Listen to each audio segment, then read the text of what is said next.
பிரித்தானிய அரச குடும்பத்தின் இளவரசர் வில்லியம் கேட் தங்கள் குழந்தைகளுக்கு ஐபோன் உபயோகிக்க அனுமதித்ததில்லை.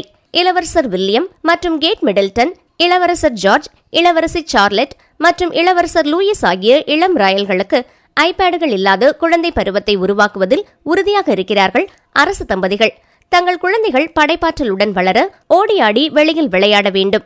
நானும் என் மனைவியும் சிறு வயதில் வெளியே சென்று விளையாடியது போல என் பிள்ளைகள் விளையாட வேண்டுமென வில்லியம் எதிர்பார்க்கிறார். ஆனால் குட்டி இளவரசர் ஜார்ஜுக்கு வீடியோ கேம்ஸ் விளையாடுவது ரொம்ப பிடிக்குமாம். அதனை கட்டுப்படுத்துவது எப்படி என்று தெரியவில்லை என்று வில்லியம் வருத்தப்படுகிறார். 14 வயது சிறுமி ஒருவர் வீட்டில் தீ வைத்து எரித்ததாக சந்தேகத்தின் பேரில் கைது செய்யப்பட்டுள்ளார். லீச்செஸ்டரின் பெடேல் டிரைவில் உள்ள ஒரு வீட்டிற்கு செவ்வாய்க்கிழமை மாலை போலீசார் அழைக்கப்பட்டனர். போலீஸ் வீட்டிற்குள் சென்றபோது ஒருவர் உள்ளே உயிரற்ற நிலையில் கிடந்தார். உள்ளே இருந்த மற்றவர்கள் காப்பாற்றப்பட்டு மருத்துவமனையில் சிகிச்சை பெற்றனர். லீச்செஸ்டர் ஷைர் தீயணைப்பு பிரிவு போலீசாருடன் இணைந்து விசாரணை நடத்தி வருகிறது. விசாரணைகள் தொடர்ந்த நிலையில் சிறுமி பிணையில் விடுவிக்கப்பட்டதாக தெரிவித்துள்ளனர்.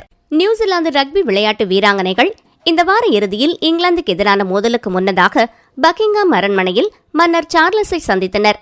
அணி வெற்றி பெற வேண்டுமென்று மன்னர் சார்லஸ் வாழ்த்தி கூறியதாவது, அவர் நியூசிலாந்திற்கு வர வேண்டும் என்று விரும்புவதாகவும், ஆனால் அவருக்கு புற்றுநோய் சிகிச்சையின் காரணமாக ஆஸ்திரேலியா மற்றும் சமோவாவிற்கு மட்டுமே பயணம் செய்ய முடியும் என்று கூறினார். அப்போது வீராங்கனைகளில் ஒருவரான ஆயிஷா என்னும் இளம்பெண் உங்களை கட்டிப்பிடிக்கலாமா என்று கேட்டபோது வைநாட் என்று கூறி மன்னர் அவரை அணைத்துக் கொண்டார்.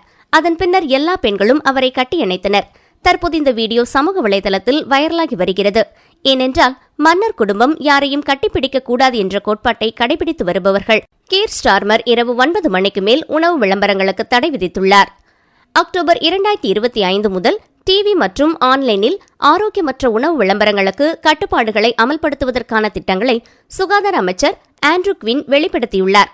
மேலும் அவர் கூறியதாவது, நாங்கள் தொலைக்காட்சி விளம்பரத்தில் இரவு 9 மணிக்கு வாட்டர் ஷெட்டை அறிமுகப்படுத்துவோம். மேலும் ஆன்லைனில் பணம் செலுத்தி விளம்பரம் செய்வதை மொத்தமாக தடை செய்வோம். இந்த கட்டுப்பாடுகள் குழந்தைகளை ஆரோக்கியமற்ற உணவு மற்றும் பானங்களின் விளம்பரத்திற்கு ஆளாவதிலிருந்து பாதுகாக்க உதவும். இந்த விளம்பரங்கள் சிறு வயதிலிருந்தே அவர்களின் உணவு விருப்பங்களை பாதிக்கிறது என்று ஆய்வு கூறுகிறது என்றார்.